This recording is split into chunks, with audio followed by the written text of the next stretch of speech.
Alright guys, we just finished the end of the World Series curse, and now I have some dugout notes and some bonus features for you. First, let's talk about what even is the World Series. The World Series is baseball's big finish each year.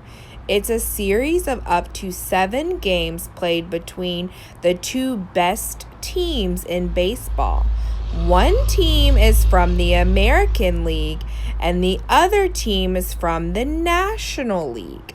The World Series is played in October and is split between home fields of the two competing teams. The first team to win 4 games takes the World Series. Now let's talk about World Series winners.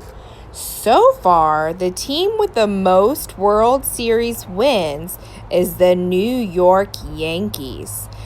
Through 2015, the Yankees had a total of 27 World Series wins. The St. Louis Cardinals have the next most World Series wins with 11. Between 1920 and 1964, the Yankees played in 29 World Series and won 20 of them. They even won it 5 times in a row, starting in 1949. Wow, it seems like they are a really great and competitive team. So some of you might be wondering about the Billy Goat curse. I know I had to look it up when I was reading this book, but the Billy Goat curse is actually a real thing. The Billy Goat curse, some people do really believe that the Billy Goat curse is responsible for the Cubs' bad luck over the years. It started in Game 4 of the 1945 World Series. William Sanias, the owner of the Billy Goat Tavern in Chicago, tried to bring good luck to the Cubs by taking his pet Billy Goat to the game. He even bought a ticket for the goat, but the ticket takers wouldn't let the goat in. The Cubs owner wouldn't let him in either. He said the goat stank. Sanias stomped off with his goat and cursed the team. According to legend, he said, "The Cubs ain't going to win no more. The Cubs will never win a World Series as long as the goat is not allowed in Wrigley Field." Another famous curse that is mentioned in this story that some people think is very true and even there's another book about this specific curse is called The Curse of the Bambino. And it is when the Red Sox had their own curse. After the Red Sox sold Babe Ruth to the New York Yankees in 1919, they started to lose important games. They also didn't win a World Series for many, many years. 86, in fact. But the Yankees went on to win many World Series, as we read before.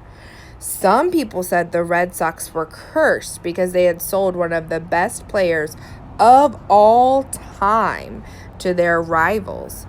To learn more, read Babe Ruth and the Baseball Curse. I know when I was reading, I had to look up this rubbing mud because I had never heard of that before. So the Lena Blackburn rubbing mud, it's a real thing that baseball players use and baseball teams use. Baseball teams don't use baseballs right out of the box. Instead, before each game, teams rub new baseballs in mud. The mud is called Lena Blackburn rubbing mud. It comes from a secret place in New Jersey. The mud takes the shiny gloss off the white leather and makes the balls easier for batters to see. To learn more, read Miracle Mud, Lena Blackburn and the Secret Mud That Changed Baseball. Next, we're talking about the first World Series that ever happened. The first World Series was held in 1903. That was a long time ago. The Pittsburgh Pirates played the Boston Americans, who later became the Boston Red Sox. And Boston won the first World Series. Getting there. Originally, the team with the best record in each league, National and American, went to the World Series.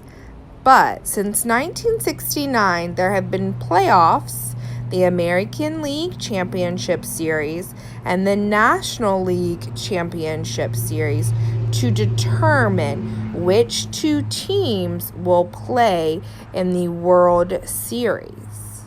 Now let's learn more about the American League. The American League is ahead. Overall, the American League has won more World Series than the National League. As of 2015, so just a few years ago, the American League has 64 wins and the National League has 47. Let's learn more about the trophy. The winner of the World Series gets the Commissioner's Trophy. It has a big round base with tall gold flags that ring the edges. The flags represent each of the major league teams. Next up, we have quite the wow fact.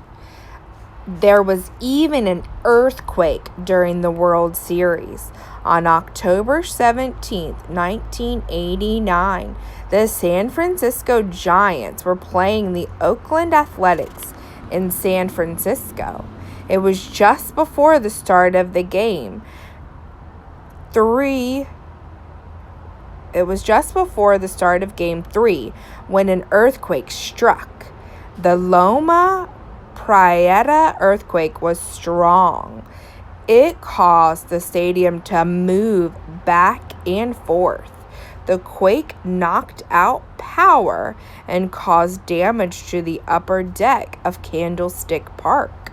The game had to be stopped and played 10 days later. Heading north.